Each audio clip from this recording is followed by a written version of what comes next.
ఇతిహాసవాణి channel నుంచి కృష్ణుణ్ణి చేరే మార్గం, ఆనందానికి రాచబాట. మనలో ప్రతి ఒక్కరం జీవితంలో దేనికోసం వెతుకుతున్నాం? డబ్బు, పదవి, కీర్తి. వీటన్నిటి వెనక ఉన్న ఒకే ఒక్క కోరిక ఆనందం. కానీ ఈ ప్రపంచంలో నిజంగా ఎంతమంది ఆనందంగా ఉన్నారు? చాలా తక్కువ మంది. ఎందుకంటే మనం వెతికే లౌకిక సుఖాలు తాత్కాలికమైనవి. ఒక చెట్టును అడిగితే నేను ఏడాది పొడవునా ఎండా వానల్లో ఒకే చోట నిలబడి సుఖంగా ఉన్నాను అనవచ్చు. జంతువు తన పక్కన ఉన్న మరో జంతువును చంపుతుంటే చూస్తూ కూడా ప్రశాంతంగా గడ్డి మేస్తుంది. కానీ మనిషి చైతన్యం అంత చిన్నదా? కాదు. మన బుద్ధి వికసించినది. అందుకే మన ఆనందం కేవలం శారీరక సుఖాలకు పరిమితం కాలేదు. నిజమైన ఆనందం తెలియక మనం ఎలాంటి తప్పులు చేస్తామో చెప్పడానికి ఒక చిన్న కథ ఉంది. ఒక ఊరిలో చెరుకుగడ్డ గురించి తెలియని ఒక వ్యక్తి ఉండేవాడు. చెరుకుగడ్డ నమిలితే చాలా తీయగా అద్భుతంగా ఉంటుంది అని ఎవరో అతనికి చెప్పారు. ఆ అమాయకుడు అసలు ఆ చెరుకుగడ్డ ఎలా ఉంటుంది అని మరొకరిని అడిగాడు. దానికి ఆ రెండో వ్యక్తి, అది చూడటానికి వెదురుగడ్డలా ఉంటుంది అని చెప్పాడు. ఇంకా ఆ రోజు నుండి మనవాడు కనపడిన ప్రతి వెదురు ముక్కను తెచ్చి నోట్లో వేసుకుని నమలడం మొదలుపెట్టాడు. ఫలితం ఏముంటుంది? నోరు నొప్పి పెట్టడం, రక్తం రావడం తప్ప వెదురు ముక్కలో తీపి ఎక్కడి నుండి వస్తుంది? ఈరోజు మన పరిస్థితి కూడా సరిగ్గా ఇలానే ఉంది.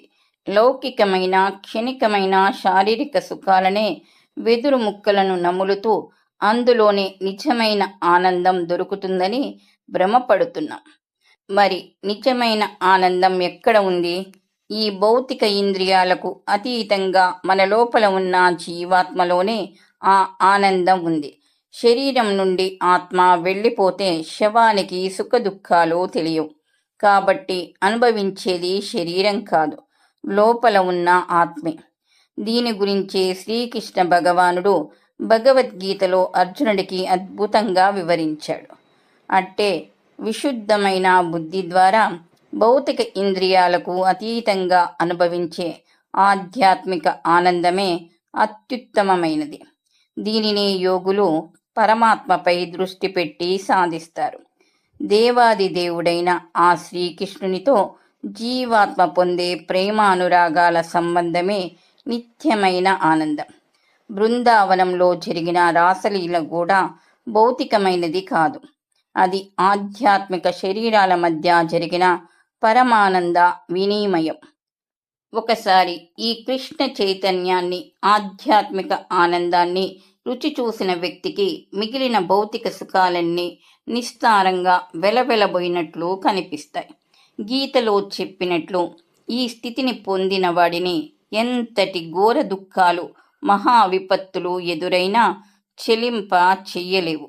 జీవితంలో ఆపదలు సహజం. కానీ కృష్ణ చైతన్యంలో స్థిరపడినప్పుడు మన దృక్పథం మారుతుంది. ఆ తాత్కాలిక మెరుపులాంటి సుఖాల వెనక పడకుండా శాశ్వత ఆనందాన్నిచ్చే ఆ కృష్ణ చైతన్య మార్గంలో పయనించడమే ఆనందానికి నిజమైన రాచబాట. ఈ ప్రపంచంలో మనమందరం దేనికోసం వెతుకుతున్నాం?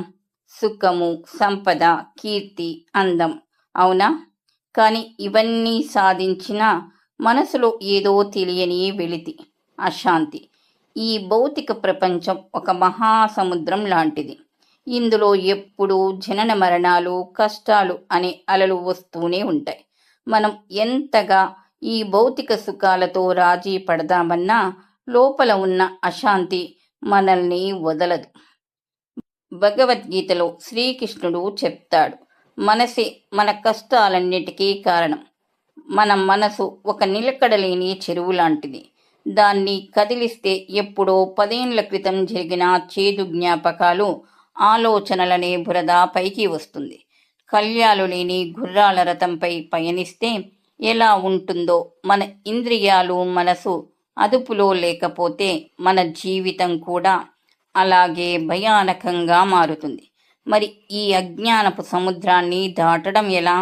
దీనికి ఒకే ఒక్క మార్గం, కృష్ణ చైతన్యం. శ్రీకృష్ణుని పాద పద్మాలే ఆ బలమైన నావ. ఆ పాదాలను ఆశ్రయించిన వారికి ఈ ఘోరమైన సంసార సాగరం కూడా ఒక ఆవు దూడ గిట్టతో ఏర్పడిన చిన్న నీటి గుంటలా మారిపోతుంది. దాన్ని దాటడం ఎంత సులభం! ఈ స్థితిని పొందినవాడు ఎలాంటి మహా విపత్తులు వచ్చినా అస్సలు చెలించడు. మనసు ఎటు పడితే అటు పరుగులు తీస్తున్నప్పుడు దాన్ని బలవంతంగా లాగి శ్రీకృష్ణునిపై లగ్నం చెయ్యాలి. ముఖ్యంగా హరే కృష్ణ హరే కృష్ణ, కృష్ణ కృష్ణ హరే హరే, హరే రామ రామ రామ హరే హరే అని జపిస్తూ ఉంటే ఆ పొగురుపోతు గుర్రాల లాంటి మనసు మెల్లగా మన అదుపులోకి వస్తుంది. అన్ని భౌతిక కాలుష్యాల నుండి విముక్తి లభించి పరమానందం సిద్ధిస్తుంది. అదే నిజమైన యోగం. అదే ఆనందానికి అసలైన రాచబాట. ఈ కథనం మీకు నచ్చినట్లయితే లైక్ చేయండి. మరిన్ని మంచి కథనాల కొరకు మా ఛానల్ని సబ్స్క్రైబ్ చేసుకోండి.